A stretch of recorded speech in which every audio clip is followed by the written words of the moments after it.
morning, brothers and sisters. We want to thank our brothers who have conducted the program that has just ended. We now want to start our presentation proper this morning. And we are ready with the first presentation. So, as the presenter is still organizing the electronic media, they tell a story of one man who was walking in a hot street in one of the towns.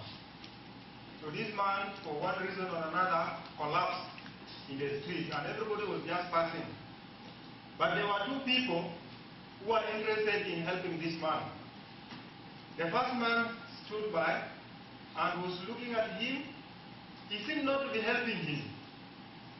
And then the second man came to the stage and said, you know, you are not competent enough to help this man. So he pushed him aside and he started helping him.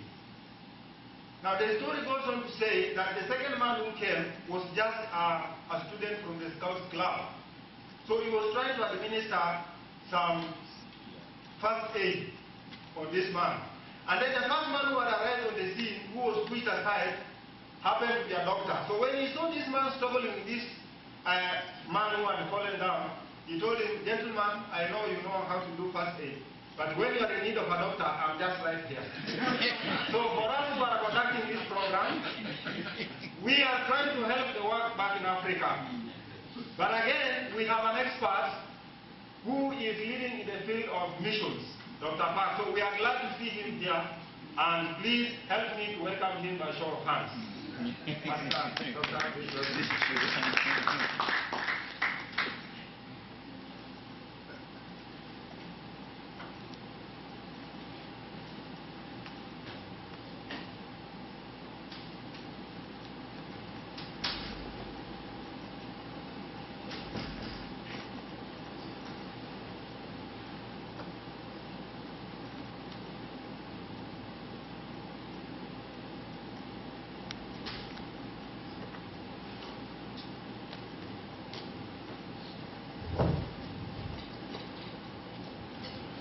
Thank you so much for the invitation to speak here at the African Forum. I do appreciate, I'm a Californian in Asia speaking about Africa, so that's what a missionary does, being cross-cultural. We'd also like to congratulate you on your journal that will be unveiled this morning as well. My topic for today is overcoming barriers, suffering, rejection, and mission in Luke Acts. A lot of times we use the book of Acts. Look, they baptized 3,000 people in Pentecost. We talk about the numbers, but we don't know much about how those numbers came about. And the thesis, the centerpiece of this article that will be in our upcoming Jazz journal is suffering, rejection, and mission in Luke Acts is the heart of mission. Without suffering and rejection, there's really no true mission. This is actually a second part of an article. My first part was called Overcoming Internal Barriers, the conversion of Ananias and Peter. Usually when we talk about Acts 10, we talk about the conversion of Cornelius. But if you read the story, it's very obvious that Peter has the one who has the more difficulty. Cornelius says, yes, I'll send the messenger, there's no problem. But how about Peter? Lord, I don't think so. I can't eat, I can't go, I can't cross. Then in whole chapter 11, he gets in trouble, and all the trouble. So oftentimes in the church, we often focus on the external barriers, the language, the culture. But oftentimes the internal barriers, which can be an elder, the conference, a church member, can often be more difficult than the external barriers, if you've had any experience in the ministry. Our central text is found in Luke 9:22, where I diagrammed it here. The Son of Man must suffer, it's not an option, must suffer many things and be rejected by who? By the elders, priests, and the teachers. Are those inside or outside the church? Inside, the internal rejection. he, the Son of Man, must be killed, and on the third day be raised to life. And then I added, by the will and the purpose of God. This is the central text. This is the first time Jesus tells the disciples verbally that he is going to be rejected by the very leaders he came to save. Now, this happens in Luke 9, which is part of what's called the journey narrative, where it says in Luke 9:51, Jesus resolutely set out for Jerusalem. This is called the journey narrative, where Jesus travels to Jerusalem over the succeeding chapters, and in the end he is going to be crucified. Now, at the beginning of the journey, he says in Luke 9:22, we just read, the Christ must suffer. He said that at the beginning of the journey. Then at the end of the journey, with the two disciples from Emmaus, he again says, he repeats, should not the Christ had to suffer? So the journey begins with Jesus saying he must suffer. It ends with saying he must suffer. At the beginning of the journey is the transfiguration. Moses and Elijah. Moses, or the major prophets, stand with Jesus. And in Luke it says they talk about his departure. And the Greek word for departure is exodus. He talks about his exodus, about his trial, about his crucifixion. At the end, instead of standing with Moses and the prophets, Jesus says, and beginning with Moses in Scripture and all the prophets, he explained to them what was said in all the Scriptures concerning himself. So at the beginning, there is heavenly testimony from the prophets, and at the end. And then later on in the chapter, Luke 24, he tells his disciples, this is what I told you while I was still with you. Everything must be fulfilled that is written about me in the law of Moses, the prophets, and the Psalms. He says, I told you this, that I had to suffer. Now it's interesting, I asked a question here in the article, is there any evidence in Luke concerning which Old Testament scriptures Jesus used in order to instruct the disciples about his rejection and suffering? Now, Luke does quote the Old Testament 17 times, and there's only one time where Jesus specifically says, this Old Testament scripture is fulfilled regarding my suffering. It's in Luke 22 where he says, it is written, and he was numbered with the transgressors, which is from Isaiah 53. And I tell you that this must be fulfilled in me. Yes, what is written about me is reaching its fulfillment. This is the only time in Luke where Jesus specifically tells his disciples that this suffering servant motif is going to be fulfilled in him. Are there other areas? Well, there's this theme that's the rejected by man, accepted by God theme that Luke also brings up in direct and indirect ways. We've already seen in 9:22, be rejected by the elders, but then be raised to life. Rejected by man, but accepted by God. The most important text is found in Psalms 118:22. It's quoted 5 other times in the New Testament. And that's the short verse that says, the stone that is rejected has become the cornerstone. This is the key verse in Luke on the rejection acceptance theme. It's found in Luke, Matthew, Mark. It's again said by Peter in Acts 4, and also said in Peter's Gospel, Peter's epistle in 1 Peter 2:7. The stone that is rejected will become the capstone. Then there's a story of the baptism where he's accepted, but he goes to his kinfolk in Nazareth, and he is rejected in Luke 4. Then we have the transfiguration in Luke 9. He goes to Jerusalem and, of course, is crucified. Although the Son of Man must suffer the rejection at the hands of his kinfolk and country, he is accepted by God. So the basis of the suffering, according to Luke, is that he came into his own. And what happened? His own received him not. He's not talking about the suffering, the physical suffering. He's talking about the rejection from his own. That was the basis of the suffering that he had to suffer. Now, the second part of my article deals with the followers of the way must suffer. If the master suffered, then if you follow in the way, usually we have the way. We think of it as something that's intellectual. But in Luke Acts, the way is the way of suffering. If I follow in the way, I follow Jesus. He suffered, therefore I too must suffer in the ministry. Now I point out in the prologue to the book of Acts, Luke points out to Theophilus that after his suffering, he showed himself to these men and gave many convincing proofs that he was alive. So that's how Luke opens up Acts. He mentions right off to Theophilus, who is his benefactor, after his suffering. He points to Jesus' suffering and also his resurrection. Thus it is evident that Luke not only affirms this important theme of suffering, rejection, and resurrection acceptance he has taken such care to illuminate in his gospel, but wishes to carry it forth as a critical element in the life of the church which would face similar opposition.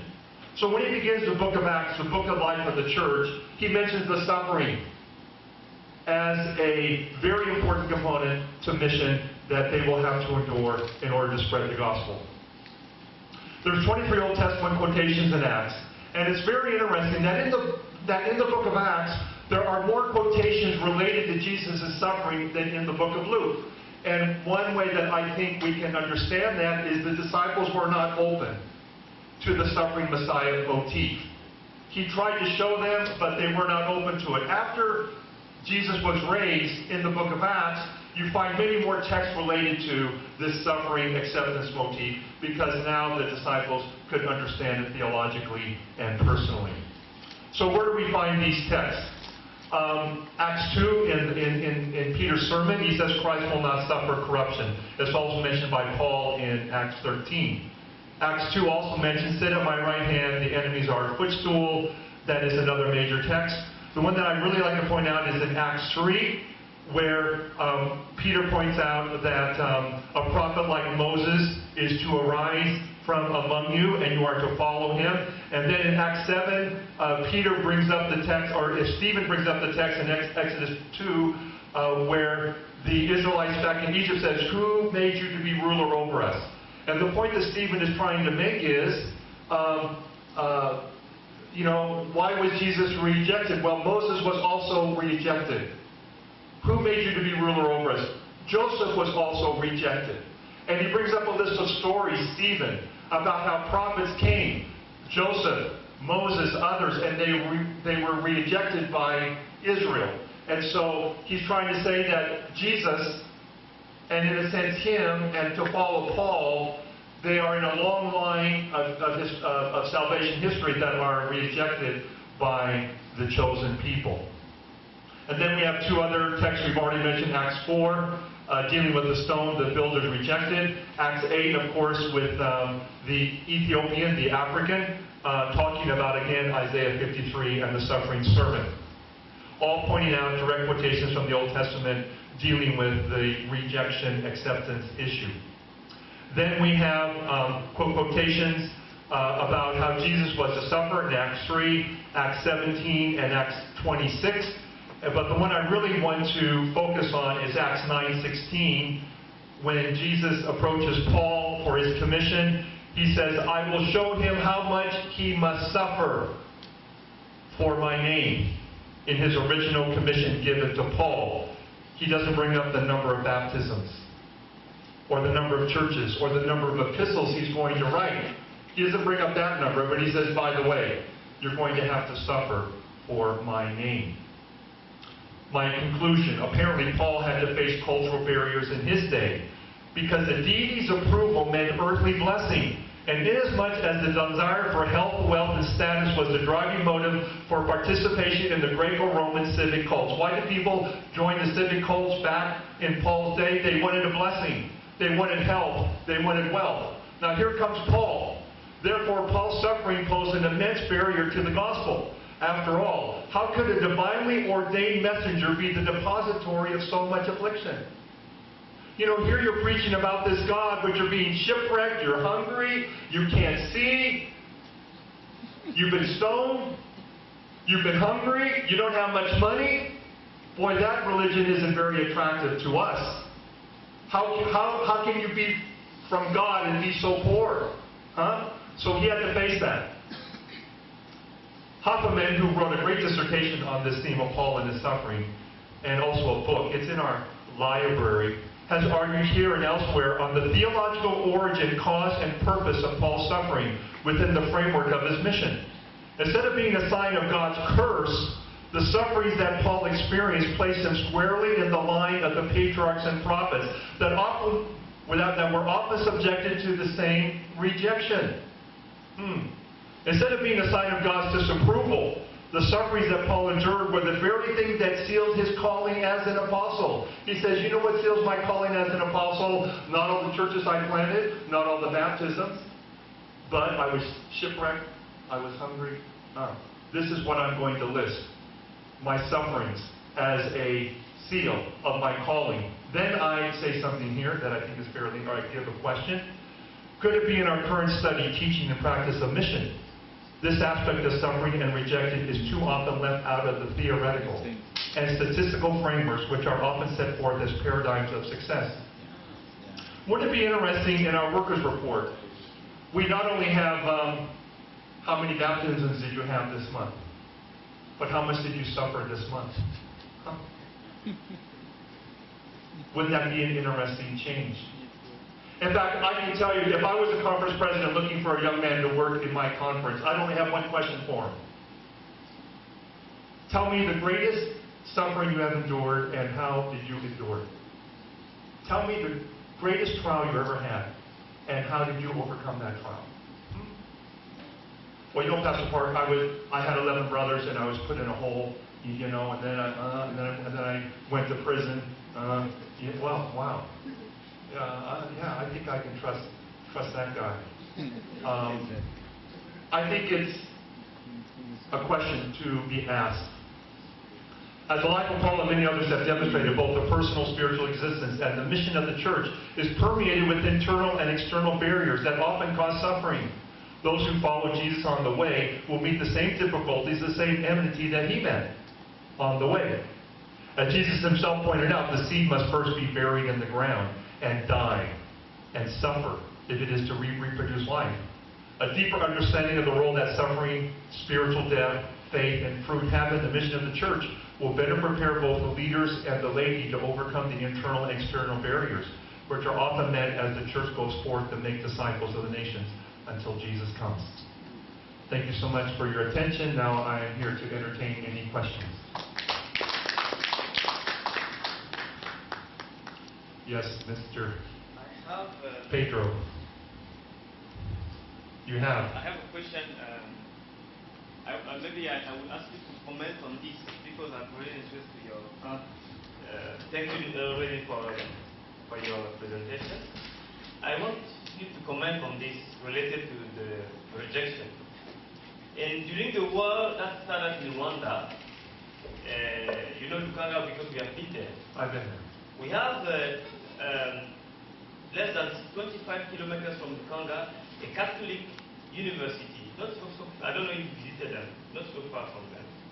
When the war started from Rwanda, they were still maybe, let's say, 100 kilometers or 50 kilometers. The Seventh Adventist missionaries who were at that time there, they were taken to their countries. The war didn't yet reach Congo. It was still Rwanda side. Our missionaries were taken and bring to America elsewhere. But the Catholic, they stayed. They stayed with the members, with the population. They were there, the war came. Some died, but by the grace of God, they were also, saved. And your presentation, in Africa, we now don't see very well the missionaries because there is something lacking, this suffering. It seems to me that the missions in the church is an advantage, it's not a service. It seems to me that we need to rethink. I think this article is very, it's timely.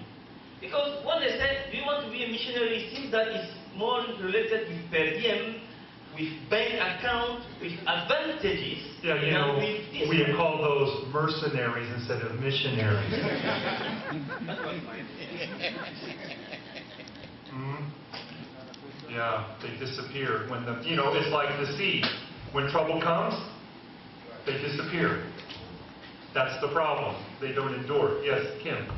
Dr. Park, thank you very much for the presentation. Just a question.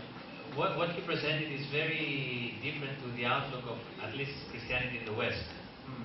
The wealth and prosperity gospel. Yes. It's affecting also our church. There's this well-known evangelist, he has the seminar on how to become rich and how to make the most of your life. Now health and so on, and I suppose some financial advice is not bad. But the idea of how to get rich, how does that fit with your presentation? You know, I had that, in fact, I had a paragraph in here I took off because of the time. I personally think, and I can say this from personal experience, the greatest value in my ministry of developing me personally is from the suffering that I've gone through, from various dimensions. Having health and wealth tends to be counter to the gospel and the vibrancy of the faith that it produces in people. We all know that once people get more money, they become rich and increased with goods and of need of nothing. One thing suffering does is put you close to the cross. And it's possible to be close to the cross and be wealthy and be healthy. But it tends to draw you away from the cross. So, you know, Solomon said, don't make me too poor, don't make me too rich. Make me just enough so that I don't forget you or curse you. But suffering, I think, as a component in mission is a major theme, and especially the suffering of rejection. Most of us have been pastors. I was a pastor for 25 years. I was at one time rejected by the conference. Most people who have been successful in ministry have experienced rejection by a local church, by an elder, by a conference official. And all I've got to say is, and I think what Jesus would say, and Paul would say, and Peter would say is, welcome to the club. Welcome. Welcome. It is part of the life of the church. And that's why Acts is so full of it. Huh? You know, after Peter gets out of Cornelius' house, Acts 11, why were you there? And the Judaizers, oh, you crossed and you ate, and blah, blah, blah, blah, blah. You know, Cornelius was easy. But the brethren, not so easy. Yes, another question, Simon. Thank you, Dr. Park. And I think this is an insight into another way of looking at mission, instead of looking at the brighter part of mission and work and service. However, I have a concern. I have been sharing it with some of my friends in the corridors of IAS. We, the pastors, the workers, especially in Africa, are not looked at as the successful people because of the nature of the work and the paycheck and the conditions. And I think it would be good for us to know this. But there's one thing, when I am a pastor, I have a family. Yes. And when I look at the suffering of Paul and Peter and others, most of them were suffering singly.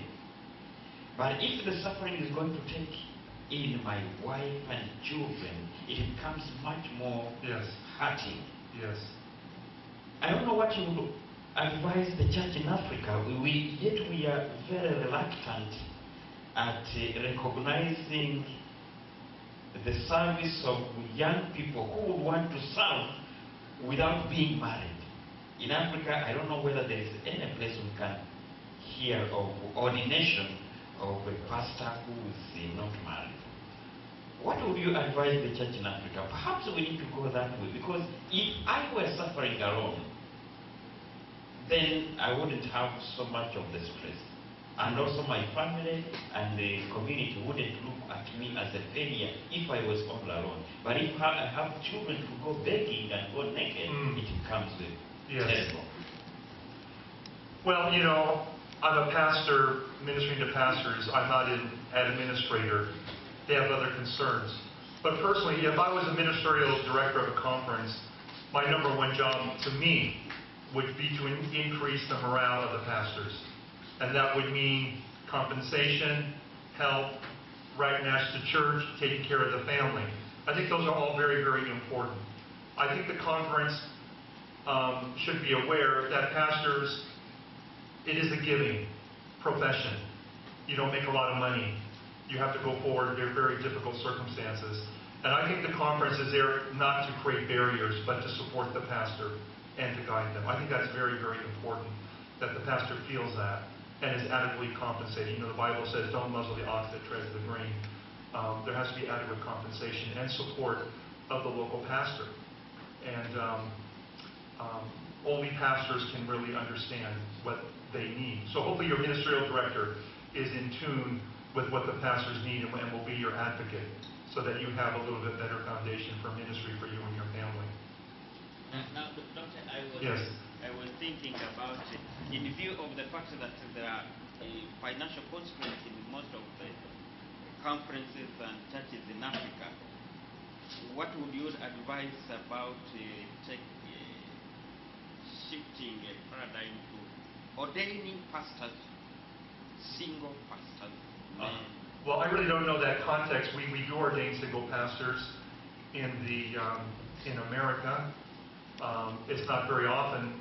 Usually, you know, Paul says those who have families can better assist other families. That's usually the typical paradigm.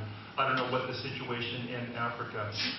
Personally, I think worldwide, personally, in order to meet some of the needs of the church, I think there has to be a second level of worker put in.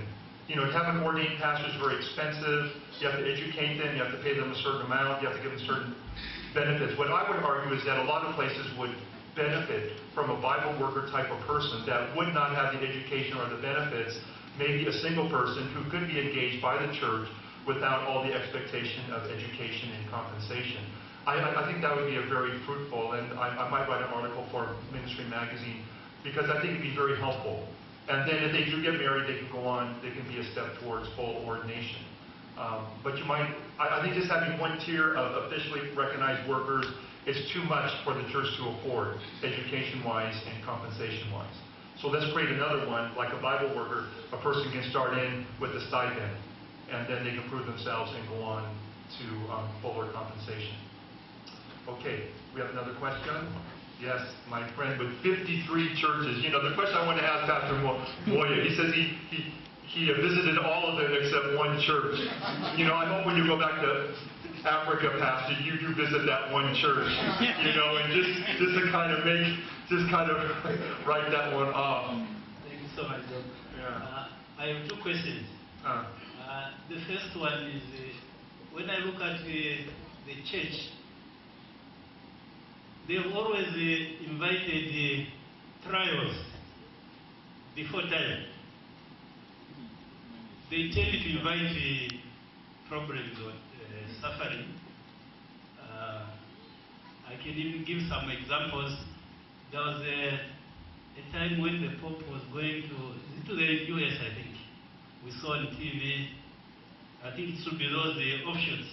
They were even writing the Pope with the mark of the beast, this and that and that. It happens also even in Africa. They will say a lot of things about, let's say, the Catholic Church. Yeah, and then they have problems. Then they have problems. Yeah. When they have problems, then they say we are suffering for Jesus. Yeah, well, yeah. They actually invited those problems. Yeah. Then the second one is, in Africa also there is what they call the manger theology. They say Jesus was born in a manger. Yeah. Because he was born in a manger, members would expect pastors to keep on suffering, because Jesus was born in a manger. They would give examples of the first pastors who were walking long distances. Yeah, and no motorbike. No motorbike, no what. Yeah. Then in this age, when the conferences can afford to buy cars, when you buy a car, they say you don't have that spirituality which they... Yeah. So should we continue walking while they are coming? That's what I've been talking about. Those are internal barriers. It's the ignorance and insensitivity of church members. That's an internal barrier. A pastor should have the things he needs in order to do the work as efficiently as possible. If I have a motorbike and can visit 10 families in a day, where I have to walk and only visit 2, for the efficiency of the work. But that's what I'm talking about. The critical church member, to me, was the greatest burden in my ministry. The critical church member. The world doesn't criticize pastors, but the well-meaning but narrow critical church member, those often cause the greatest suffering for the pastor. Jesus was killed in the house of his friends. And oftentimes, a pastor's greatest burden is well-meaning but critical church members who are not Christ-like in their attitude or affirmation of the pastor. And it's very, very unfortunate. Yes, one more question and then we have to move on. Yes, please, Pastor. I want to follow up by saying that the rejection, some of them are we not the cause, those of us who are also working. Apart from the angles he's asking for. I have been an administrator for 6 years in the conference. And as a minister and at the same time a treasurer. Yes. I think if I get more money, I like it. Yes. But I can't give because the amount of money coming from the field, I understand. is not there. And so, am I the cause as a treasurer, or the workers on the ground who are not working hard? And so, if all of us are suffering, is our rejection our cause, or who is causing? You know, I think, just as a final question, you know, the book of Job, of course, was written to answer this whole question of suffering. I think it's sometimes very difficult to know where suffering is coming from. Is it from God, Satan, ignorance? Sometimes you can say, yeah, this pastor is not working hard and the church is not giving, and something has to be done about that. There has to be some accountability. I know in my own ministry, God has provided. Above the conference, many, many things God has provided for me that the conference could not have provided for me. And so I think the pastor in the field, if he's working hard, is faithful. Even if the conference doesn't give enough money, I think God has enough money. And he has money go to that pastor or something happens. God says, I will build my church. I'll take care of my church. And I think as a faithful pastor, I always said to myself, I don't work for the conference. I only work for God. I work for God. I will work hard. I'll be faithful. God will take care of me. And God has taken care of me. Praise God for that. So I think the faithful pastor, wherever he finds himself, good conference, bad conference, good church, bad church, will always be faithful to God, and God will work it out. That's the story of Joseph, of Moses, of Jesus, of Paul. Everyone tried to put him down, but God did provide. But on the other hand, I think the conference does have a responsibility, obviously, to be a good steward and administer as well as possible. I think there is a stewardship in that. Thank you so much for the kind questions. God bless. So